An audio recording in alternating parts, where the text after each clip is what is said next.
Majority at this stage सबको पता होता है।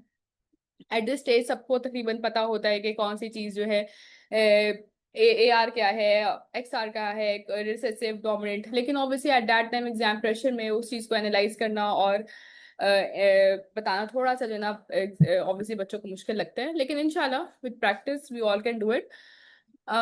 Doctor Sonia Nasim, doctor Nadia Baig, doctor Akbar ने हमें ज्वाइन किए, डॉक्टर जवेरिया खातून तो थी पहले से, डॉक्टर मा फारूक ने भी बिल्कुल हमें अभी ज्वाइन किया है शायद। हम स्टार्ट करें? जी श्योर। चलें ठीक है। अच्छा, जो अभी जिन्होंने अभी ज्वाइन किया वो कोई फीडबैक देना चाहेंगे, कुछ ऐड ऑन करना चाहेंगे, हम नेक्स्ट सेशन किन चीज़ों के बारे में रखें? वैसे तो हमारे प्लान है, रेडी है, लेकिन हम आपका ही फीडबैक चाहेंगे इन्होंने कोई। इंडिविजुअली, डॉक्टर है ना, इंडिविजुअली उन्होंने दिया है फीडबैक। और अच्छा। वो आपने शायद व्हाट्सएप पे नहीं पढ़ा, तो पोस्ट सेशन डे में हाँ। डालेंगे। मैं, हाँ, थोड़ा सा हम बिजी भी रहते हैं। एनीवेज, चलें हम स्टार्ट करते हैं। Today we going to start with pedigrees. Basic pedigree से बात करेंगे, रूल ऑफ इनहेरिटेंस की बात करेंगे, जेनेटिक्स और कुछ हन सिंड्रोम्स के पिक्चर्स ऐड करेंगे। ऑब्वियसली हम सारे सिंड्रोम्स को कवर नहीं करेंगे, लेकिन इंपॉर्टेंट मेजर सिंड्रोम्स ऐड करेंगे, और हमने आप लोगों ने उन सिंड्रोम्स को अप्रोच कैसे करना है, बेसिकली हम उन चीज़ों के बारे में आज इंशाल्लाह तकरीबन कोशिश करेंगे हम कवर करें। ठीक है, स्टार्टिंग विद पेडिग्रीज। अच्छा, सबसे पहले आपके पास आता है कि हाँ, steps when you are looking at pedigree. जब आपके सामने आते हैं, आपने देखनी किस चीज पे? सबसे पहले आपने ये देखना है कि ये ऑटोसोमल है या एक्स लिंक्ड है। ठीक है। आपने, अगर मोस्टली मेल्स एक पेडिग्री के, आपको लग रहा है ना कि ये मोस्टली मेल्स हैं, तो वो मोस्टली एक्स लिंक्ड होती है। और अगर 50-50% मेल्स एंड फीमेल्स का आपको सेम रेशो लग रहा है, तो आपने सोचने के it might be N autosomal disease. ठीक है। उसके बाद आपने डोमिनेंट और रिसेसिव की तरफ जाना है। अगर डोमिनेंट होगा तो आपको पता है इसमें कोई स्किप लीजन नहीं होती, और हमेशा हमेशा डोमिनेंट में एक पेरेंट हमेशा डिसऑर्डर होता है। और रिसेसिव के अंदर होता है कि कोई ऐसा हो सकता है कि दोनों पेरेंट्स में से कोई भी इफेक्टिव ना हो, सिर्फ कैरियर हो, और उससे आगे और स्किप जनरेशन हमारे करेक्टरिस्टिकली आती हैं। ठीक है, हम एक एक इंडिविजुअल के बारे में बात करेंगे। ठीक है, ऑटोसोमल रिसेसिव जैसे है। ठीक है, ऑटोसोमल रिसेसिव में हमेशा बोथ सेक्सेस, दोनों सेक्सेस हमेशा अफेक्टेड होती हैं, और स्किप जनरेशन लाजमी होती है। ए आर के अंदर भी ऑलवेज हैव स्किप जनरेशन, और बोथ सेक्सेस को यहाँ पर मेल या फीमेल की प्रीडोमिनेंस नजर नहीं आएगी, स्किप जनरेशन नजर आएंगे। और तीसरा ये कि 1/4 का रूल होता है। अगर एक बंदा अफेक्टेड है या कैरियर, तो 1/4 जो है वो इसमें अफेक्टेड हो गए, उसके आगे जो नेक्स्ट जनरेशन है। ठीक है, ये तीन बातें पता होनी चाहिए, क्योंकि एट टाइम्स ऐसा होता है कि डिग्री आती है उस पर वो आपको बताते हैं कि व्हाट, आपसे क्वेश्चन कर लेते हैं कि इसकी करेक्टरिस्टिक्स क्या हैं या इसकी फीचर्स क्या हैं, इस ए आर की या ऑटोसोमल रिसेसिव की, ऑटोसोमल डोमिनेंट की, एक्स आर की या एक्स टी की। एट टाइम्स वो ये चीज पूछ लेते हैं। तो आपको ये तीन बातें जो है ना, अगर आप बता देते हैं कि बोथ सेक्सेस में है, स्किप जनरेशन से रिसेसिव के अंदर आती हैं, और 1/4, तो ये सफिशियंट होता है। सेकेंडली, ऑटोसोमल डोमिनेंट आता है। ऑटोसोमल डोमिनेंट ने हमेशा दोनों sexes, again both sexes, but do not skip generation. इसमें कोई स्किप जनरेशन नहीं होती, every generation is affected again and again. ठीक है, और इसमें हाफ जनरेशन, नेक्स्ट की जो हाफ जनरेशन है वो हमेशा अफेक्टेड होती है। देन एक्सिंग डोमिनेंट आ जाता है। एक्सिंग डोमिनेंट ने both male and females are affected, and it also does not. अब देखिए, डोमिनेंट में कभी भी स्किप जनरेशन नहीं होंगी। डोमिनेंट में आप देखेंगे हर जनरेशन में कोई ना कोई, चाहे फादर फादर टू मदर हो रहा हो, चाहे फादर टू डॉटर्स हो रहा हो, लेकिन हमेशा जो है ना हर जनरेशन में कोई ना कोई होगा। अब affected father will pass a trait on to all of their daughters. Very important point, जो फादर इफेक्टेड होगा एक्सिंग डोमिनेंट में, उसकी सारी की सारी बेटियां, ऑल हिज, हम सबको पता है एक्स वाई वाई का आपको कॉन्सेप्ट है, एक्स एंड वाई। फादर अपना एक्स पास करते हैं, मदर अपना, और सॉरी, फादर डॉटर्स को एक्स देता है और सन्स को वाई देता है। तो एक्स इन डोमिनेंट में वो डोमिनेंट है, और अगर वो फादर उसका अफेक्टेड है, तो उसकी सारी की सारी डॉटर्स में वो ट्रेड जाएगी ही जाएगी, नो मैटर व्हाट हैपेंस। कि अगर मदर का सही आ भी जाता है एक्स सिंड्रोम, तो फादर से वो डिजीज होगी। और affected mother is if heterozygous will pass a trait on to half of the son and half of the daughter. ठीक है, उसमें जो फादर मदर है वो हाफ ऑफ करके जो ना आगे ट्रांसमिट करेगी। एक्सिंग रिसेसिव है, again males more than female, एक ये वाहिद है इसमें मेल्स मोर देन फीमेल्स है, बाकी सबके अंदर तकरीबन सारी बोथ सेक्सेस इफेक्टेड हो रही है। Affected sons are usually born to unaffected mothers. ठीक है, और बाकी इसमें भी हाफ कैरियर है, it never pass from father to son. हमेशा ये याद रखना कि एक्स लिंक्ड रिसेसिव कभी भी फादर टू सन नहीं जाएगी। ठीक है, और all daughter affected father are carrier. ठीक है, फादर अगर अफेक्टेड है और मदर नॉर्मल है, तो सारी सारी डॉटर्स जो होंगी क्या होंगी? कैरियर्स होंगी, और फादर से सन कभी भी नहीं जाएगा। ठीक है। Mitochondria very important, very confusing, हमेशा इस पे कंफ्यूजन आती है। मदर से सारे बच्चों में जाएगी। All the kids are at risk of inheriting in from mothers, और सन कभी इनहेरिट नहीं कर सकते। ठीक है, आगे हम पे डिग्रीज देखेंगे तो तुझे आइडिया होगा। मैंने एक रिवीजन करा दिए। आगे फिर अब मैं आप लोगों से एक्सपेक्ट करूंगी कि अब आप लोग हमारे साथ इन पे डिग्रीज के ऊपर कमेंट करें। ठीक है, any one of you, any one, हमारे पास कितने पार्टिसिपेंट्स हैं? 12 पार्टिसिपेंट्स हैं। आप में से anyone who like to comment on this pedigree? Nadia, Akbar, X linked Fatima, dominant. Ambar, बताइए अंबर। यस अंबर। मैडम ये X linked hmm, dominant. X linked dominant, yes, nice, ठीक है, बिल्कुल सही बताया डॉक्टर अंबर ने कि एक्सिंग डोमिनेंट है। कैसे देखिए, अब इसमें आपको क्लासिकल नजर आ रहा है। फादर है, फादर ने किसको ट्रांसमिट की? अपनी ऑल ऑफ हिज डॉटर्स। ठीक है, सन अनअफेक्टेड है, मदर्स जो दोनों दोनों बेटी हैं, all of his daughters are affected, और फिर डॉटर्स ने आगे 50-50 इनहेरिटेंस है। 50% उसने मेल्स को दिए हैं और 50% उसने फीमेल अपनी अपनी डॉटर्स को दिए। सिंस एक्सिंग रिसेसिव डोमिनेंट, तो दोनों मेल और फीमेल दोनों ही अफेक्टेड है, मतलब डिजीज्ड है। ठीक है, बाकी कैरेक्टरिस्टिक मैंने आपको जो बताया था कि इसमें no skip generation, male to male transmission नहीं होती, female twice is likely to be affected. या आपने जो है ना इसमें एट टाइम्स पूछते हैं, वैसे ये इतना इंपॉर्टेंट अब नहीं पूछते, अब उनको और सिनेरियो जो आपको साथ में देते हैं। ठीक है, 0% सन, 100% डॉटर्स। अच्छा, इसमें जो मोस्ट इंपॉर्टेंट चीज जो आपने याद रखनी है ना, इसमें ये एग्जाम्पल्स हैं इसकी, जो इसकी 4 एग्जाम्पल्स हैं, 5, ये आपको फिंगर टिप्स पे ये पांचों याद होनी चाहिए। Vitamin D resistant rickets, because इससे एक्सपेक्ट हुए से 5 ही हैं, और ये 6 इनकी एक्सपेक्टेशंस होती हैं एग्जामिनर को कि अगर वो पूछे अच्छा इसमें और कौन कौन से होते हैं, तो ये 5 जो है, vitamin D resistant रिकेट, इनकॉन्टिनेंट पिगमेंटाइज, pseudo hypoparathyroidism, fragile eggs और रीड सिंड्रोम। एग्जामिनर की एक्सपेक्टेशंस होती है कि आप लोग फटाफट उनको ये पांचों नाम बता दें। ठीक है, उसके बाद फिर सिनेरियो जो है अडेप्ट करते हैं ये लोग, और आगे जाके कोई ना कोई सिनेरियो, देखो सिर्फ डिग्री पे तो नहीं गुजारा होगा। ठीक है, एट टाइम कोई सिनेरियो देते हैं और सिनेरियो के साथ आपको पेडिग्री दे देते हैं कि ये पेडिग्री है, आपको सपोज रिकेट्स का आपको सिनेरियो दे दें। ठीक है, और साथ में आपको इस तरह की पेडिग्री दे दें। ठीक है, तो उनकी एक्सपेक्टेशन होगी विटामिन डी रेजिस्टेंट रिकेट्स के आप डायग्नोसिस दें। ठीक है, सिमिलरली आपको कोई ना कोई सिनेरियो देंगे और साथ में जो है ना आपको डिग्री अगर दे रहे हैं, तो इसका मतलब है कि वो आपको इस तरफ कहीं ना कहीं इनमें से कहीं तरफ लाना चाह रहे हैं। ठीक है, नेक्स्ट एक और पे डिग्री है, इस पर कोई कमेंट कर दे, एनीवन?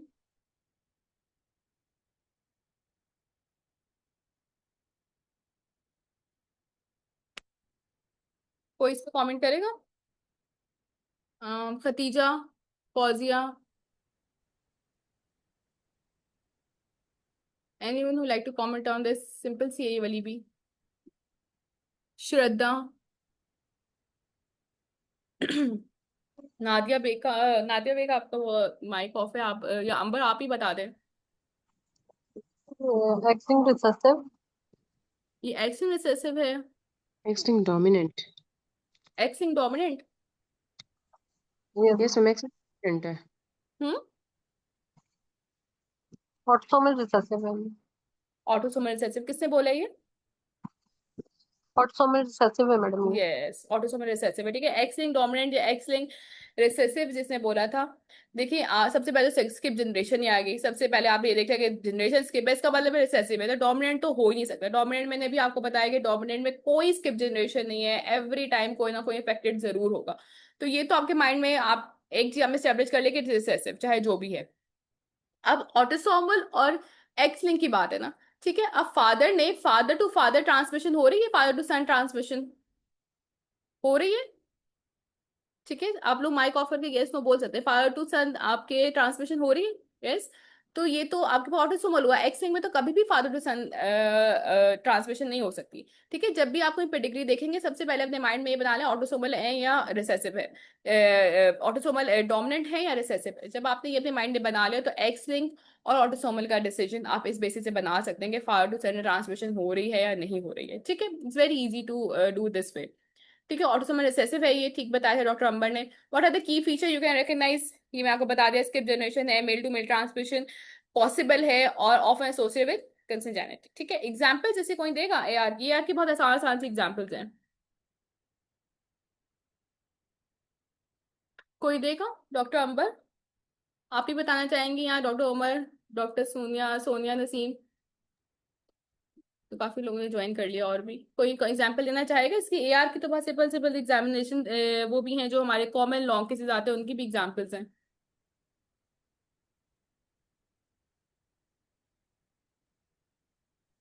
नो।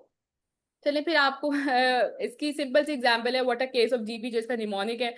आपके राही ने मेंशन है विल्सन्स, हर्लर, इसके 4 5 6 आपको जो है एग्जांपल्स याद होनी चाहिए। फॉर एग्जांपल विल्सन्स है, हर्लर है, थैलेसीमिया है, इसके 7 8 नाम तो आपको फिंगर टिप्स पे होने चाहिए कि आपको कम से कम 5 एग्जांपल्स तो आप इसमें जो जो आपको आसान लगते हैं।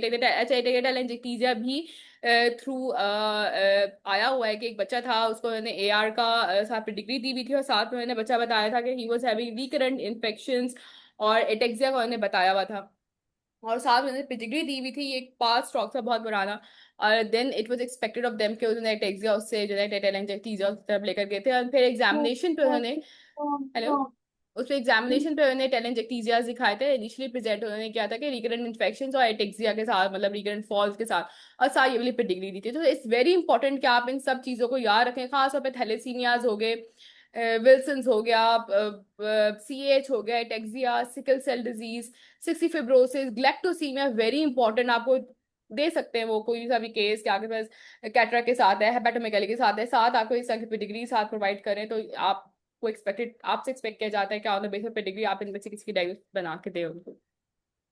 ठीक है, नेक्स्ट एक और पेडिग्री है। मैं एक्सपेक्ट करूंगी और भी लोग हमें उस पर कमेंट करें ताकि हमारी पेडिग्री का हमें हो कि आपको क्लैरिटी है। इस पर कोई कमेंट करना चाहेगा? Anyone who likes to comment on this? Anyone? Fatima, are you with us? कोई? फातिमा, नादिया, या आपको मुश्किल लग रही है वैसे ही आप लोग कमेंट नहीं करना चाह रहे हैं? ये ऑटोसोमल डोमिनेंट। ऑटोसोमल डोमिनेंट को डॉक्टर अकबर ने बताया है, बिल्कुल सही बताया आपने। ठीक है, दिस इज ऑटोसोमल डोमिनेंट। कैसे? कोई स्किप Every जनरेशन patient नहीं is है? being affected and both genders are involved. ठीक है, बोथ जेंडर्स आर इन्वॉल्व है। सेकेंडली कोई स्किप जनरेशन नहीं है। ठीक है, आपने देख लिया सबसे पहले कोई स्किप जनरेशन नहीं है, उसके बाद आपने देख लिया, इसका मतलब है कि ये डोमिनेंट ही है, और उसके बाद आपने देख लिया कि फादर टू फादर सन भी जो है ना डिजीज आ रही है, तो इट्स ऑटोसोमल डोमिनेंट। ठीक है, ये 2 सिंपल रूल आप फॉलो करेंगे तो आपके लिए चीजें काफी सिंपल हो जाएंगी। ठीक है, what are the key features? Again वही चीजें हैं। इसकी एग्जांपल्स क्या होती हैं एडी की, ऑटोसोमल डोमिनेंट की? दे बोले नहीं लगाने। हाँ कोई ठीक है बताएगा? बताओ जाओ सारा कुछ Diamond, सामने। diamond plaque anemia, hereditary Diamond डेफिन एनीमा, spherocytosis ठीक की, है, हेरिडिटी hereditary स्पीरोसाइटोसिस, spherocytosis। और अच्छा, osteogenesis imperfecta की कुछ टाइप्स, जी जी, autosomal ठीक है। dominant। हम्म neurofibromatosis, tuberous मार्फेन, sclerosis, मार्फेन, हाँ मार्फेन, ठीक है, सही है ये सारी neurocutaneous आपकी। syndromes, most of them। Yes, ठीक है, न्यूरोफाइब्रोमेटो। अच्छा, इसमें जो इंपॉर्टेंट चीजें हैं जिसका चांस होता है कि वो आएंगी आपके पास, वो है neurofibromatosis, tuberous sclerosis, retinoblastoma, very important. इसका समहाउ एक आधे मैंने केसेस देखे हैं कि बाहर जब आपके पास आते हैं ना केस, जो आप पास टॉक से पढ़ते हैं, वो यूजली ना आके बता देते हैं कि ये चीज केस, वो प्रेजेंट कैसे, क्योंकि आप अप्रोचेज ही आती हैं, उन्हें आपको कैसे दिया या वो केस कैसे पहुंचे बहुत कम बताते हैं। ठीक है, तो डायमंड डेफिन में ऑब्वियसली आपको पता होना चाहिए। Marfan very important, achondroplasia, neurofibromatosis, tuberous sclerosis, very important. इनसे केसेस आते हैं आपके पास स्ट्रोक्स में, इनकी आपको एसोसिएशन याद होनी चाहिए इसके साथ। ठीक है, तो रेटिनोब्लास्टोम हो गया, वॉन विलबेंट डिजीज हो गया, हंटन डिजीज हो गया। अच्छा, इसके 5 कम से कम 5 मैं कहती हूँ कम से कम आपको याद होने चाहिए इन सब की, कि जिनको आप फिंगर टिप से बता सकें। ठीक है, कम से कम 5। उसके बाद नेक्स्ट, इसका तो साथ ही लिखा आ रहा है व्हाट इज इनहेरिटेंस? इसमें एक्सटेंड रिसेसिव इसमें लिखा ही आ रहा है। तो इसमें आप देख लें, आप देखें स्किप जनरेशन हैं। सबसे पहले जब आपने इसके इसमें ये जो स्मॉल डॉट है दिस इज कैरियर, आपने देख लिया आप कैरियर ये रिसेसिव भी है। ठीक है, उसके बाद आपने देख लिया कि फादर टू सन ट्रांसमिशन है या नहीं है, देखा फादर ने सिर्फ डॉटर्स को ही भेजा है और डॉटर ने आगे में सन और उसको भेजा है, तो इसका मतलब है ये एक्सटेंड रिसेसिव हो गया। ठीक है, ओनली मेल्स आर अफेक्टेड। अच्छा, सेकंड इंपॉर्टेंट बात ये भी है कि इसमें only males are affected, females are carrier. ठीक है, स्किप जनरेशन जो मेल टू मेल ट्रांसमिशन नहीं है। एग्जाम्पल्स क्या है इसकी? डुशीम, वेरी इंपॉर्टेंट। डीएमडी आगे हम इसे केस पे डिस्कस करेंगे। Duchenne muscular dystrophy, very important, ये आपके पास थ्रू पेडिग्री ही आती होती है। Colour blindness, very important again. chronic granulomatous disease, hemophilia A and B, very important. Lesch Nyhan syndrome, Lesch Nyhan भी इंपॉर्टेंट है। आपके पास हो सकता है कोई ऐसे इंपॉर्टेंट केस सिनेरियो दे के उसमें सेल्फ हार्म का बच्चे को निशान हो फेस पर, और उस पर लिशनाइन बड़ा इंपॉर्टेंट होता है कि सेल्फ हार्म इसका एक फीचर है, और साथ में आपको ये पेडिग्री दे रहे हैं, तो आपको आपके माइंड में ये एसोसिएशन होनी चाहिए कि एच रिसेसिव की लिशनाइन से एसोसिएशन है। फिर G6PD again very important, clinically भी ये चीज आपके पास इंपॉर्टेंट होती है। G6PD हो गई, हिमोफिलिया हो गया, कलर ब्लाइंड और DMDs हो गए। ठीक है, नेक्स्ट ये है, इसमें क्या इनहेरिटेंस आ रही है?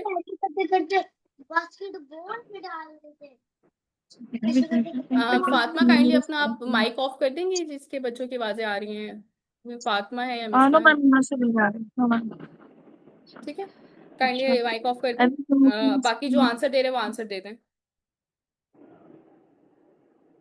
ये बताएं, इसमें कोई Female बताएगा? is transferring the yes, a female is transferring the disease. Every generation is being affected. Mitochondrial disorder. Yes, ठीक है, माइटोकॉन्ड्रियल डिसऑर्डर है। कैसे? मदर ने तमाम अपने बच्चों को Female चारों transfer. के चारों 4 के 4 से kids are affected. Again daughter है, डॉटर के दोनों और इसके भी दोनों अफेक्टेड है। सन्स ने आगे कोई ट्रांसमिशन नहीं की। Very simple and very clean pedigree for mitochondrial inheritance. What are the key features? Vertical transmission, no skip generation, male cannot transmit, female transmit to all offspring, all of them are affected. ठीक है, वो transmission 0% father और mother का 100% है। Give 3 examples इसकी। Melasmurph. मिलास मर्फ, yes. इसके बड़े प्यारे प्यारे 3-4 नाम है, 3-4 से बड़े प्यारे से मिलास मर्फ, लेई सिंड्रोम, कैरन सैरी सिंड्रोम, पियर्सन सिंड्रोम। मिलास मर्फ तो सारे जो ना एकदम से हम याद कर लेते हैं, मिलास मर्फ, लेई सिंड्रोम, कैरन सैरी सिंड्रोम, पियर्सन। इन सब के आपने 5-5 एग्जांपल्स हैं, बार बार कह रही हूँ आपने याद करनी है, बिकॉज एग्जामिनर्स ये पूछते हैं और आपको फिंगर टिप्स में भी एक्सपेक्टेशंस होते हैं कि आप कम से कम 3 से 4 उनको जो है ना नाम कोई से ले दें। अच्छा, दिस इज फॉर प्रैक्टिस। ऊपर वाली पे कोई कमेंट करेगा?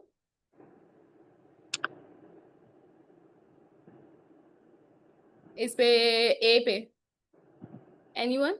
डॉक्टर अकबर? Autosomal recessive. हाँ, ऑटोसोमल रिसेसिव, गुड। और second one? Maybe skip generations है. हम्म, Autosomal recessive. Yes, this is also autosomal recessive. ठीक है, बोथ ऑटोसोमल रिसेसिव है। अच्छा, दिस वन पूरी नजर आ रही है? ये मेरे ख्याल से ऊपर से पूरी नजर नहीं आ रही आपको। Mitochondrial. Yes, mitochondrial, good. और नेक्स्ट? ट्रांसफर कर रही है।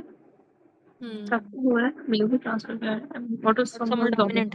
Autosomal dominant, yes.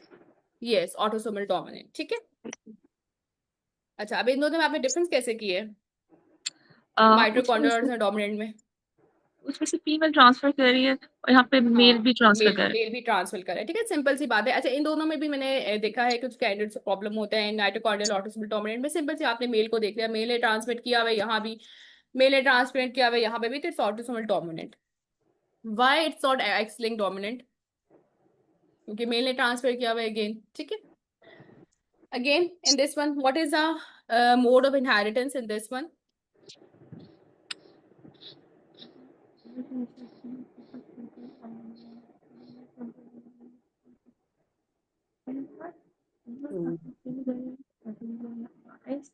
X-linked recessive. X-linked recessive, good, शाबाश। ठीक है, this is X-linked recessive. Give 4 examples. अभी पीछे हमने डिस्कस की है X-linked recessive की। Give any 4 examples. Hemophilia है, G6PD है, और Duchenne muscular dystrophy है।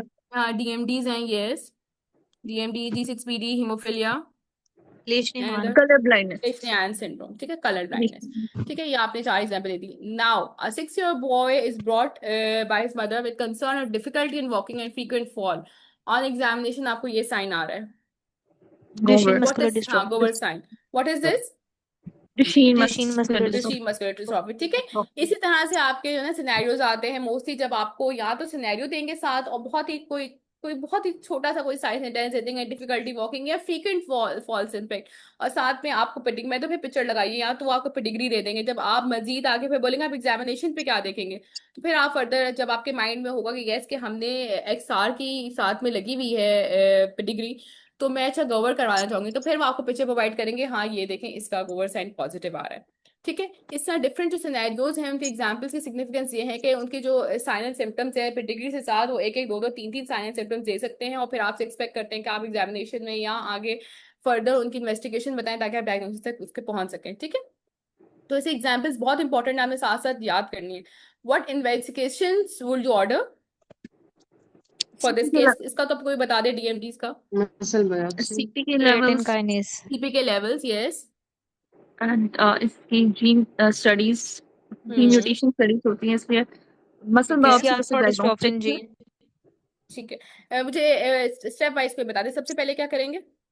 CPK level CPK levels will be Raised. Raised, very high raised, in ठीक है। 15,000 to 35,000. यस, आप रेज ही बोल सकते हैं, अगर स्पेसिफिक वैल्यूज आप बोलें तो इट्स वेरी गुड। ठीक है, और अगर आपने कोशिश करनी है कि टॉक्सिक लेवल पे, पार्ट 2 के लेवल पे आप जो इन्वेस्टिगेशन बताए साथ उसके इंटरप्रिटेशन भी बताए। ठीक है, I will like to get in CP के level which might be raised. ठीक है, ठीक है। उसके बाद आप एको वगैरह जेनेटिक स्टडीज करवाएंगे। आप अगर जेनेटिक्स, अच्छा एट टाइम सबसे भी ये बोलते हैं हम जेनेटिक टेस्टिंग करा लें, किसकी क्या आप कराना चाह रहे हैं जेनेटिक टेस्टिंग में? वो तो बहुत ही वाइड एक टर्म होती है ना जेनेटिक टेस्टिंग। हमें साथ बोलना है I will like to get a genetic testing to look for dystrophin gene mutation.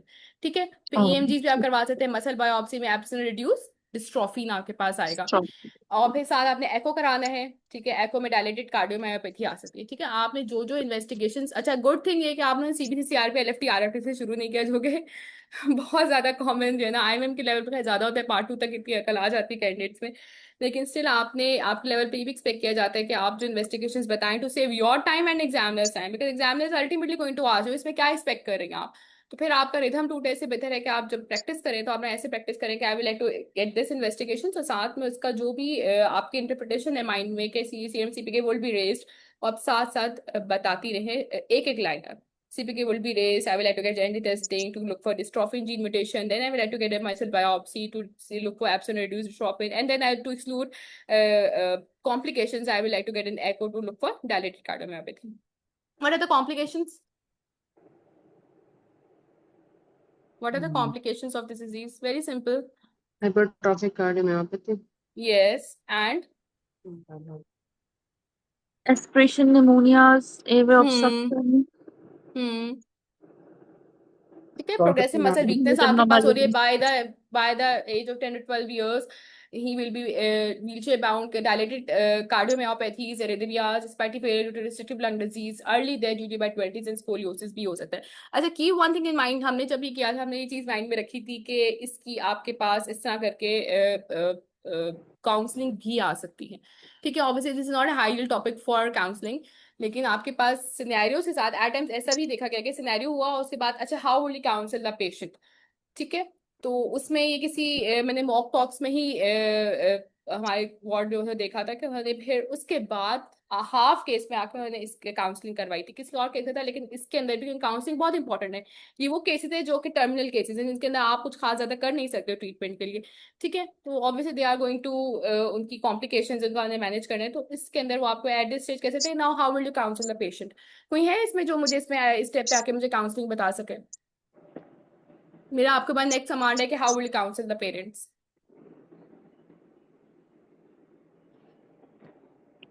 Counselling हमने की है ना, अभी तो नहीं की लेकिन वैसे ओवरऑल चलिए ठीक है, कोई नहीं। वैसे आपने वही काउंसलिंग इसी करनी है, आपने पेरेंट्स से बात करनी है, उसको बताना है डिजीज के बारे में बताना है, डिजीज प्रोग्रेशन के बारे में बताना है, कार्डिक इन्वॉल्वमेंट हो सकती है, रिस्पायरेटरी इन्वॉल्वमेंट हो सकती है। आपने उर्दू में आपने थोड़े से एग्जाम से पूछ लेना कि मैं किस तरह प्रोसीड करूँ, फिर आपने इसकी मेरा माइंड में रखते हैं किस तरह से भी केसेस आ सकते हैं। What is the management?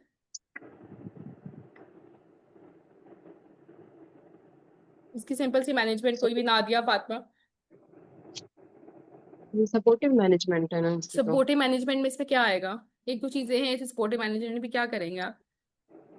ठीक है, इसमें ग्लूकोकॉर्टिकॉइड्स का भी थोड़ा सा रोल है, स्लो कर देते हैं प्रोग्रेशन में, तो वो एक्सपेक्ट करते हैं कि आप उससे बोल दे। सपोर्टिव तो आपने बता ही देना है, लेकिन सपोर्टिव में क्या करेंगे वो आपसे एक्सपेक्ट किया जाता है। आप सिर्फ सपोर्टिव कहकर नहीं छोड़ सकते, यहाँ पे ग्लूकोकॉर्टिकॉइड आप फिजियोथेरेपी करवाएंगे, ऑर्थोपेडिक सपोर्ट देंगे, non invasive ventilation for respiratory failure वो जो कि हमारे पास अवेलेबल नहीं है, S inhibitors, beta blocker for cardiomyopathy, genetic counselling करेंगे। अच्छा, और इसमें जो है ना एटिप्लिसिन का आपने जीन थेरेपी का नाम जरूर लेना है। ठीक है, इसके नंबर्स होते हैं जब भी इसका सेशन आता है, इसका आपने नाम जरूर लेना है। ठीक है, अच्छा next we have this chromosomal studies, इसके ऊपर कोई कमेंट करना चाहेगा? Trisomy Anyone? 21. 21. Yes, very good ना। ठीक है, trisomy 21 which is Down syndrome. Down down Down. Syndrome. ठीक है, फिर डाउन सिंड्रोम के ऊपर तो वाइवा कल भी हमने डिस्कस किया था, ABSD के साथ थे जो जिससे हमने इसी कल डिस्कस की थी। तो फिर आपका डाउन सिंड्रोम पे वाइवा जा सकते हैं। नेक्स्ट दिस, इस पे कोई कमेंट करेगा? Turner. Turners, Turner. टर्नर्स क्या, अच्छा क्या क्या है, क्या इसके अंदर टर्नर्स Lymphedema. आप कैसे करेंगे? Lymphedema. Lymphedema. लिम्फेडिमा भी है। अच्छा इसमें क्या आ रहा है टर्नर्स, आपने किस बेसिस पे कहा जी स्टडीज पे, क्या चीज आ रही है? 45x. 45x नॉट, ठीक है, X. 45x नॉट है विच इज टर्नर सिंड्रोम। अच्छा नेक्स्ट, अब इसका थोड़ा सा सिनेरियो है। दिस गर्ल, मतलब ये जो बच्ची है, this girl came for follow up at the age of 10 years। Parents are concern about height, how would you proceed? Short stature का इस तरह से स्कीम फॉलो करें। क्या फॉलो करेंगे? क्या आप एग्जामिनर को बताएंगे? perform how would you bonage. Proceed? Bonage. Yes, bone age कर लेंगे, अब डायरेक्ट बोनेज कर लेंगे। नहीं madam growth Growth centile height हाँ करेंगे तो सेंटाइल, आप एग्जाम कैसे? First of all, we will look for the height velocity of the past 6 height months. Velocity देखेंगे सबसे पहले, तो आप हाइट करेंगे बच्चे की। हाइट ठीक जी है, पेरेंट्स की मैन्युअल्स कर उसको, लिए अच्छा उसको प्लॉट कहाँ करेंगे? टर्नर के अपने चार्ट्स होते हैं। यस, ठीक है, ये आप वहां से स्टार्ट करते थे, लिखे हाउ वुड यू प्रोसीड। तो इसका मतलब है आपने जीरो से स्टार्ट करना है सब कुछ। ठीक है, पेरेंट्स कंसर्न के साथ आए, एग्जामिनर नहीं आपको हाइट वेट उसकी बताई, पेरेंटल कंसर्न है। आपने आपने प्रोसीड करना है with plot her height and weight on Turner specific growth chart, calculate the, अब बताइए आप सबने बातें सही हैं but obviously we are here to provide you a structure. Plot her height and weight on Turner specific growth chart, आपने हमेशा basic से स्टार्ट करना है। फिर आप ग्रोथ वेलोसिटी करेंगे, कंपेयर मिड पेरेंटल हाइट, और फिर एंड में जाके बोन एज या एक्सरेज करवाएंगे। डायरेक्ट हम ऑब्वियसली करना तो है but obviously there is a pattern for this. फिर उसके बाद ये सब Karyotype. रिड्यूस्ड है, वो डायग्नोज केस है ना, ये तो डायग्नोज केस आपके Okay. पास है। Okay. ठीक है, ये तो डायग्नोज केस आपके पास आ गया है, इसकी मैंने आपको वो दिखा दी है, ये मैंने आपको दिखा दिया है, उसके ये बर्थ पे था आपकी, मैंने कैरियोटाइपिंग भी दिखा दी है। अब ये बच्ची 10 साल पे आपके पास आ रही है, हाइट इसकी नहीं बढ़ी, पेरेंट्स कंसर्न है, आपने अभी उसकी हाइट प्लॉट कर ली है, ग्रोथ वेलोसिटी भी स्लो है, हाइट और वेट भी लेस देन थर्ड सेंटाइल है, मिड पेरेंटल हाइट से भी कंपेयर कर ली है, उससे भी लो है, बोन एज भी कर ली है, वो भी आपकी जो है ना 5 years पे आ रही है। और क्या ऑप्शंस हैं? ग्रोथ हार्मोन इंडिकेटेड है, ग्रोथ टर्नर सिंड्रोम में विद शॉर्ट स्टेचर। ठीक है, growth hormone indicated in Turner syndrome with short stature to improve final adult height starting at 10 years is appropriate. वैसे तो 4 to 5 years पे आप start कर देते हैं अगर पेशेंट विलिंग है। How will you monitor, what will you monitor during growth hormone therapy? height, bone age, hmm, and for side effects too. Right. ठीक है, साइड इफेक्ट्स। अच्छा हाइट आपने किस साथ करनी है मॉनिटर? आप ग्रोथ वेलोसिटी चेक करेंगे ना, इसमें ग्रोथ कितने किस पीरियड से चेक करेंगे? 3 to 6 months। Centimeter per year. ठीक है, आपने ग्रोथ वेलोसिटी चेक करती रहनी है 3 to 6 months, आपने ग्रोथ हार्मोन स्टार्ट कर दिए तो फिर हाइट प्लॉट करेंगे और टर्नर ग्रोथ चार्ट्स पे, बोन एज आपने ईयरली करनी है और ब्लड ग्लूकोज करने। ठीक है, नेक्स्ट क्वेश्चन है 8 month फॉलो, वो 8 month की फॉलो अप आपके पास आई है। She is not presented with headache and visual disturbances, how will you proceed? ये सेम बच्ची है, ग्रोथ हार्मोन आप स्टार्ट कर चुके हैं। Examine We will vitals, do the pressure. fundoscopy. वो भी फंडोस्कोपी, करेंगे। किसने बोले फंडोस्कोपी? Me, Dr. हाँ Aksa. बता दो, दो टॉक्स आने बोले। ठीक है, फंडोस्कोपी गुड। ठीक है, और क्या देखना चाह रही है फंडोस्कोपी पे?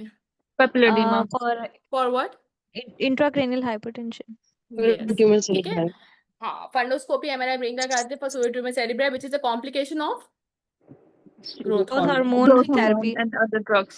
ठीक है, अभी ये आपका पास्ट टॉक में से वैसे सिनेरियो नहीं है, लेकिन दिस इज हाउ आपके अब एग्जाम्स आ रहे हैं, this is how they are approaching. पहले आपको starting from the karyotyping, then they came to your syndrome which is Turner, उसके बारे में मैंने आपसे बेसिक बातें, हो सकता है वो आपसे बेसिक बातें पूछ रहे हैं टर्नर्स के, ऑब्वियसली एग्जाम का सिनेरियो डिफरेंट होता है, हो सकता है वो टर्नर की मैनिफेस्टेशंस, कॉम्प्लिकेशन, एसोसिएशन, ये वो बातें हैं जो आप लोगों को याद हो चुकी हैं अभी तक। देन फिर वो आपको बोले अच्छा वो 10 years पर आ रहा है, अब आप क्या करेंगे? अच्छा अब आप ग्रोथ हार्मोन देते हैं, फिर वो ग्रोथ हार्मोन के आगे फर्दर वो आपकी कॉम्प्लिकेशंस पूछ रहे हैं। This is how exams are being done these days. और एट टाइम्स एग्जाम जो कैंडिडेट्स हैं वो स्टेप तक पहुंचते ही नहीं है, और वो बाहर जाके बता रहे कि टर्नर का आया था, तो आगे तक पहुंचे नहीं होते, उनके नंबर कट जाते हैं। ठीक है, तो उसके बाद क्या करेंगे? क्वेश्चन मैनेजमेंट क्या होगी?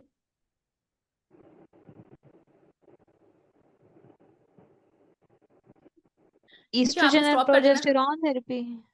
वो भी करेंगे, ठीक है। फिलहाल तो हम लोगों के पास जैसे इमरजेंसी के साथ आया, हम उसको ट्रीट करेंगे। ग्रोथ हार्मोन आपने स्टॉप कर देना है, एसिडिलमाइड आपने देना है for as ICP. Growth hormone later on हम लोग स्टार्ट करेंगे with lower dose, continue long term जो टर्नर की है, as replacement for puberty, cardiac surveillance, psychological, ophthalmological, neurological reference है, ठीक है। इस तरह टर्नर की जितनी भी कॉम्प्लिकेशंस हैं वो इस तरह से वो कि आपको एस्ट्रोजन रिप्लेसमेंट के लिए आपको बता सकते हैं कि आपके पास टर्नर अभी आया है 13-14 ईयर्स पे या 12 ईयर्स पे, आप पेरेंटल कंसर्न है तो आप क्या करेंगे। तो एस्ट्रोजन रिप्लेसमेंट का भी इस तरह से क्वेश्चन आ सकता है, ठीक है। ओके, नाउ अगेन है कैरोटाइपिंग, इसके बारे में कोई इस पर कोई कमेंट करेगा?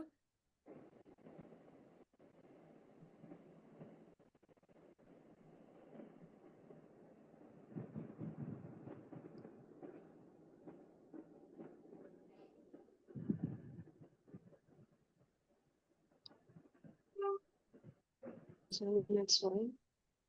कौन सा सिंड्रोम? ये वैसे आपके पास फ्रॉक्स में से एक है, एक दफा आया हुआ है।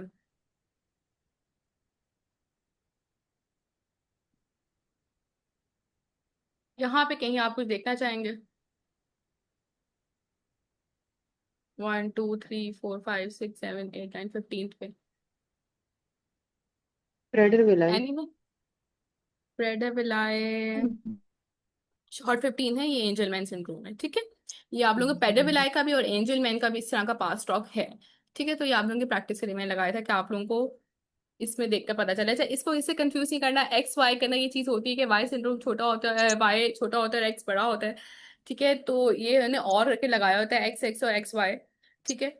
तो ये चीज आपने याद रखनी है क्योंकि फॉर मी मुझे एट टाइम्स में कंफ्यूजन शुरू में होती थी कि Y is smaller than X. तो आपने जब भी आपने देखना है सबसे पहले आपने काउंटिंग 1 से लेकर 30 तक सबसे पहले आपने एक्स वाई देख लेते हैं, दोनों के पेयर्स पूरे हैं। फिर आपने 1 से लेकर 22 तक सारों को देख लेना है, पूरे पूरे पेयर्स है, किसी में एक्स्ट्रा क्रोमोसोम तो नहीं है। जब वो भी पूरा हो जाए तो थर्ड स्टेप आपने देखना शुरू करने के लेंथ सबकी सेम है, किसी में कोई शॉर्टनिंग तो नहीं, जैसे 15 में शॉर्टनिंग आ रही थी। तो ये सिंपल आपका तरीका होता है कैरियोटाइपिंग देखने का। Again we have next scenario.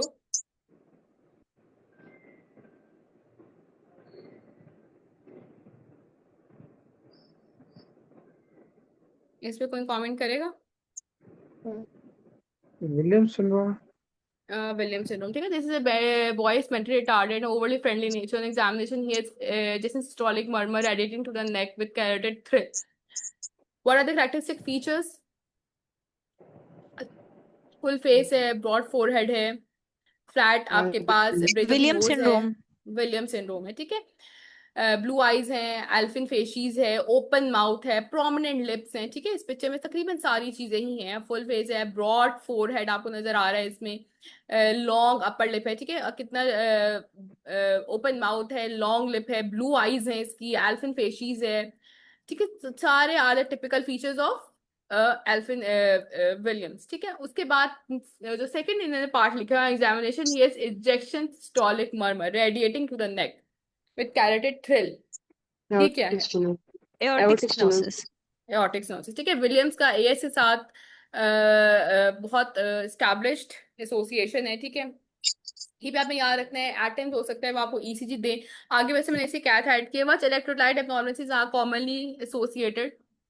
Hypercalcemia. Hypercalcemia. What other features will you expect?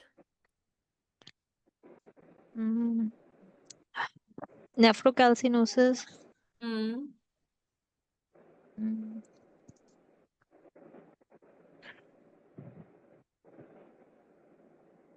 Personality कैसी होती है इनकी? Yes, ma'am.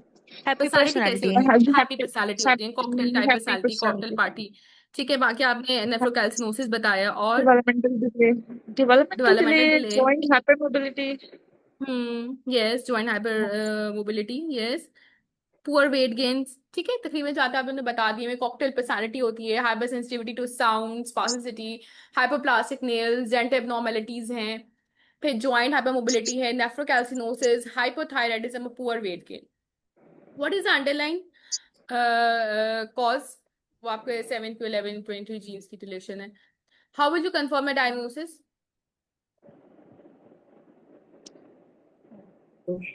फिर स्टडी करवाएंगे, ठीक है। अच्छा, ये एक मैंने कैथ ऐड की थी, इस पे कोई कमेंट करेगा? सैचुरेशन राइट एटेंटी नॉर्मल है, राइट कल हमने कही थी ना कैथ, तो मैंने वेंट्रिकल कहा हम इसकी कैथ भी साथ ऐड कर देते हैं, ये कल की रिवीजन भी हो जाएगी। saturation saturating pressure right when come right ventricle का pressure pulmonary artery का pressure कौन बोल रहा है? arterial फातिमा? pressure फातिमा बोल रही है? यस। Yes, ma'am, मैं note stenosis एओर्टिक स्टेनोसिस है, ठीक है। आपने देख लिया राइट एटम के प्रेशर सेचुरेशंस देख लिया आपने, ठीक आ रही है, डीसैचुरेटेड ब्लड आ रहा है। फिर आपने राइट एट्रियम से स्टार्ट देखना शुरू किया, 9500 और 9500 है। फिर आपने प्रेशर्स देखे, low pressure, low pressure, low pressure. Left atrium में लो प्रेशर, लेफ्ट वेंट्रिकल में ऑब्वियसली प्रेशर ज्यादा होता है, लेकिन ये सिस्टोलिक से भी ज्यादा हो गया। एओर्टा में प्रेशर एकदम से ड्रॉप करके, ठीक है। तो ये एओर्टिक स्टेनोसिस। ऐसा भी हो सकता है कि आपको ऐसी कोई कैथ दे दें, ठीक है। देने का इसका मकसद ये है कि आपको एसोसिएशंस करना आती हो, ठीक है। ऐसा हो सकता है आपको ये दे दें या आपको ईसीजी दे दें, ठीक है। इसमें ईसीजी में क्या आएगा? सिंपल सी बात है, एएस की ईसीजी में क्या left आएगा? ventricular hypertrophy left hypertrophy, left ventricular hypertrophy. और उसमें क्या आएगा? लेफ्ट वेंट्रिकुलर हाइपरट्रॉफी के क्या क्राइटेरिया कल हमने डिस्कस किया था? left axis deviation SR pattern हम्म और कौन सी लीड्स में देखते हैं हम ज्यादा इसकी हाइपरट्रॉफी? लेफ्ट वेंट्रिकल की। कल हमने राइट वेंट्रिकल की तो ईसीजी 5 देख ली थी। 6 leads में 5-6 लीड्स, ठीक है। 5-6 में आपके पास आर वेव्स आ रही हैं, उनका हमने क्राइटेरिया से डिस्कस किया था, लेकिन हमने ईसीजी लेफ्ट वेंट्रिकल की नहीं देखी थी। मैंने ऐड नहीं की, लेकिन ऐसा हो सकता है कि आपको एओर्टिक स्टेनोसिस दें और बाद में आपसे एक्सपेक्ट करें कि आप इसको जो है ना विलियम्स की तरफ लेकर जाएं, आपको पिक्चर दिखा दें, या आपको एक्सपेक्ट करेंगे क्या क्या कॉजेज हो सकती हैं, इससे एसोसिएशन क्या हो सकती है, और वो आपसे एक्सपेक्ट करेंगे वो आप उसे विलियम्स की तरफ लेकर जाएं, या आपको विलियम्स दे दें और वो आपको एओर्टिक स्टेनोसिस की तरफ लेकर जाएं, ठीक है। दिस इज आल्सो जितने भी सिंड्रोम्स हैं जिनके एस्टेब्लिश एसोसिएशंस हैं किसी भी कार्डियक एनोमली के साथ, नेफ्रो के साथ, या किसी भी स्पेसिफिक एसोसिएशन है जो कि फेमस हैं, आपको उनको नजर में रखना है, because they can present like this, ठीक है। ये एक आपके लिए स्लाइड थी कि फॉर रिविजन, ठीक है। बर्थ वेट लो होता है, आयरस स्टेल आयरस होते हैं, लॉन्ग फेस आपको लग रहा है, लॉन्ग अपर लिम लग रहा है, वाइड माउथ है, फिर increase calcium, aortic stenosis, mental retardation और स्वेलिंग अराउंड द आईज, ठीक है। Typical faces for William. Next, what is this? chromosomal chromosomal break break studies chromosomal breakage study, ठीक है। गुड, वेरी गुड, आपने बता दिया मुझे, ये बड़ा कंफ्यूजिंग लग रहा था इनिशियली। इसमें क्रोमोसोमल ब्रेकेज स्टडी आपने कैसे बताया, क्या है इसमें?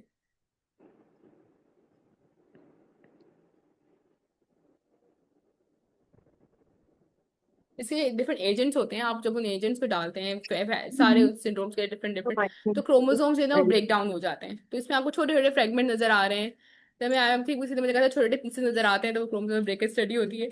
तो आपको छोटे छोटे फ्रेगमेंट्स नजर आ रहे हैं आपके क्रोमोसोम्स ब्रेक डाउन हुए हैं, ठीक है। तो chromosomal breakage study. Name 3 indications for this test.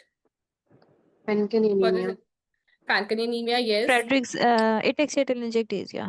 Telangiectasia and Doom syndrome Doom syndrome। अच्छा, Fanconi anemia की प्रेजेंटेशन कोई बता दे, कैसे प्रेजेंट करेगा Fanconi anemia की फीचर्स, बेसिक फीचर्स Fanconi के? both क्या क्या hematological इसके and साथ? Spot feature, Hematological, hyperpigmentation, capiolus spots, hyperpigmentation, hematological, capillary spot, ठीक है। कैपिलर pancytopenia, स्पॉट्स हो गया, और pancytopenia, capillary spots. vitiligo, hyperpigmentation नहीं, आप कैपिलर स्पॉट्स बोलेंगे, ठीक है, क्योंकि हाइपरपिगमेंटेशन नहीं होना चाहिए, कैपिलर स्पॉट्स आ रहे हैं, ठीक है। देन ठीक है, पैनसाइटोपेनियाज हो गए, vitiligo, ठीक है। और Skeletal थंब, abnormalities. हाँ Thumb थंब की आपने abnormalities. बताना है, ठीक है। तो आपके पास अगर कोई थंब के साथ दे रहे हैं और इसको आपके पास दे रहे हैं, तो आप पहचान जाएंगे फैंकनी एनीमिया की बात हो रही है, ठीक है। और फिर आगे आपका yes, चलेगा। एटेक्सिटेलेंजिटिस है, कोई फीचर्स मुझे रिवाइज करा दे, क्या क्या चीजें आप बताएंगे? Presents with ataxia, recurrent infection, telangiectasias, hmm and with recurrent chest infections. Yes, immunodeficiencies, ataxias, और साथ में ऑक्यूलोक्यूटेनियस टेलेंजिटिस। अगर इन तीनों में से कोई भी फीचर साथ में आप कोई ब्रोकोमोमल ब्रेकेज स्टडीज दी हो, तो आप टेलेंजिटिस पहुंच सकते हैं। उसके बाद फिर ऑब्वियसली उसकी डायग्नोसिस, उसके ट्रीटमेंट, ये सब चीजें तो हम मल्टीपल टाइम जो है आप लोगों की रेजिडेंसी में भी आप कर चुके हैं, ठीक है।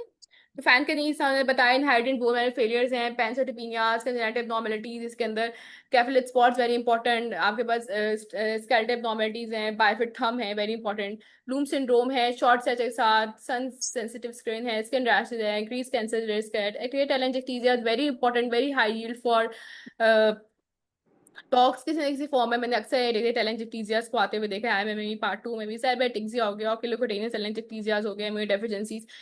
ये आपको, ये तीनों का ट्राइड है, इंपॉर्टेंट है, आपको याद होना चाहिए, ठीक है। विद क्रोमोसोम ब्रेक स्टडीज में आपने करानी होती है, उसमें एटीएम जीन्स आपने करानी होती है, ठीक है। तो थैंक यू, आज हमारी छोटी सी प्रेजेंटेशन थी जिसमें हमने पेडिग्रीज और जेनेटिक्स और सिंड्रोम्स को डिस्कस करने की और बेसिक अप्रोच बेसिकली आपको बताने की कोशिश की। नादिया, अकबर, फातिमा और अक्साब ने तो एक्टिवली पार्टिसिपेट किया। और आपको कोई फायदा हुआ इस सेशन से? I want to have some Uh, feedback के कैसा आप लोगों को it Yes, was very लगा? nice. मतलब बेसिक चीजें जो perspective. है वो सारी रिवाइज हो गई। ठीक है। और इसके अलावा कोई नेक्स्ट सेशंस के लिए कोई सजेशंस कि हम नेक्स्ट सेशंस वैसे हमारे प्लान है, तो हम किन किन कोई आप लोग ऐड ऑन करना चाहते हैं? रेडियोग्राफ्स। रेडियोग्राफ्स Yes, मेरे please. इंशाल्लाह प्लान में है। मैंने सिस्टम से साथ रखे, मैंने एक साथ रेडियोग्राफ्स ही रखे बिकॉज वो एक साथ सारे आप एक्सरेज देखते हैं और आखिर में आपको सब चीज़ें एक जैसी लगना शुरू हो जाती हैं। तो मैं सिस्टमेटिकली रखे, चेस्ट के साथ, एब्डोमेन के और कुछ न्यूरोलॉजी के, हम हर सिस्टम के इन्फेक्शंस। साथ करेंगे। Infections, yes, very important. आपके आजकल बहुत इन्फेक्शंस आ रही है, मलेरिया बहुत इंपॉर्टेंट है आजकल के सीजन के लिए, उसे भी हम कोशिश डेंगू एज करेंगे कि वेल। लगे डालें। देंगे, हाँ, ये माइंड में रखिएगा, पोस्ट फ्लड आया हुआ है, ठीक है। तो हमेशा जो रीसेंट चीज होती है उसको हमेशा माइंड में रखा करें। रिसेंटली फ्लड आया है, आपके टॉक्स में कोई ना कोई वाटर बॉर्न डिजीज जरूर होंगी। डेंगू हो गया, मलेरिया हो गया, और अभी किसी और ने मुझे कुछ और भी बताया था इन्फेक्शंस का। Dermatology. Dermatology. Dermatology, yes, derma का इंशाल्लाह हमारा प्लान है सेशन। उसके अंदर हम एक डर्मा का सेशन भी अब तो लाजमी आता है, अजीबो गरीब सा। एंड यस, इंशाल्लाह साइकेट्री ये एज चीज। वेल। हाँ, साइकेट्री, अच्छा, ये सेशन जो है ना, अब साइकेट्री का और ये आपका जो ना एडीएचडी, कन्वर्जन डिसऑर्डर्स और ऑटिज्म, ये लाजमी अब एक स्टेशन आता है, लाजमी। और इनके जो क्राइटेरियाज लिखे हुए हैं आपके नेल्सन के अंदर, बड़े बड़े चार्ट्स बने हुए, ऑब्वियसली हम इनको हमारे हमारे उसमें है, टाइम टेबल में हम कवर करेंगे, लेकिन वो आपने खुद भी, बिकॉज उसको याद करना पड़ता है, ठीक है। जैसे अस्थमा का 3-4 इतने बड़े बड़े चार्ट्स हैं, उनको याद ही करना पड़ता है, उसका कोई और सोल्यूशन नहीं है, वो आप लोगों ने याद करना है, ठीक है। वो आप लोगों का टास्क है, आप लोगों ने उनको जाके पढ़ना है, उनको याद करना है। आई थिंक नेक्स्ट वीक में हमारा बिहेवियर का सेशन प्लान है, लेकिन तब तक आप लोगों से मैं एक्सपेक्ट करूंगी कि आप लोगों ने भी एटलीस्ट वो पढ़ा हुआ हो, ताकि हमारे लिए डिस्कशन करना आसान हो जाए। बिल्कुल मस्ट आते हैं, मस्ट ऑन रिपीट आ रहे हैं, ऑटिज्म, एडीएचडी, कन्वर्जन डिसऑर्डर, या तो ऑन रिपीट एक स्टेशन हर हर टॉक से मैंने देखा आ रहा है। And same goes for and derma. endocrinology as well, endocrinology especially इंशाल्लाह। the DSTs and precocious puberty. चले इंशाल्लाह इस पे भी हमारा है नेक्स्ट मंथ, नेक्स्ट वीक के अंदर ही इंशाल्लाह है। शॉर्ट स्ट्रेचर और साथ में हमारा एंडो के एक दो केसेस हैं, उसमें ये एंड्रोजन सेंसिटिविटी और प्योर पुबर्टी इंशाल्लाह हम डिस्कस करेंगे। और कोई चीज़ ऐड करना चाहते हैं आप लोग यहाँ पे इंक्लूड करें? कल कल का हमारा प्लान मैं आपसे डिस्कस कर लेती हूँ अभी। डॉक्टर हिरा, आपके पास है? हम बना के ना मैं आपको पीपीटी एक दफ़ा शेयर भी कर दूंगी, मेरे पास है, लेकिन अभी तक हमने उसको शेयर नहीं किया ग्रुप में, क्योंकि हम खुद भी इसको, कल हम न्यूरोलॉजी डिस्कस करेंगे, न्यूरोलॉजी रिलेटेड सिनेरियोस, ठीक है। न्यूरोलॉजी में अप्रोचेस आजकल बहुत आती हैं, जो टीबी है मदर को तो आपने क्या करना है, एचआईवी है तो क्या करना है, ये सारी हम अप्रोचेस करेंगे। बाकी अर्ब और मशीन पैरालिसिस वगैरह करेंगे, और कुछ सिनेरियोस करेंगे। रेडियोलॉजी, न्यूरोलॉजी की जो रेडियोलॉजी है वो हम साथ साथ डिस्कस करेंगे। एक्सरेज, एब्डोमिनल एक्सरेज कुछ इसमें डालें, और साथ में हम लोग टॉर्च इन्फेक्शन जो है वो डिस्कस करेंगे कल के प्लान में। तो इंशाल्लाह कल हम न्यूरोलॉजी और रिलेटेड उसके सिनेरियोस डिस्कस करेंगे। Okay, Okay. Thank you Thank you, madam. For Thank everyone you. For joining. Allah Thank हाफिज़। you. Thank you.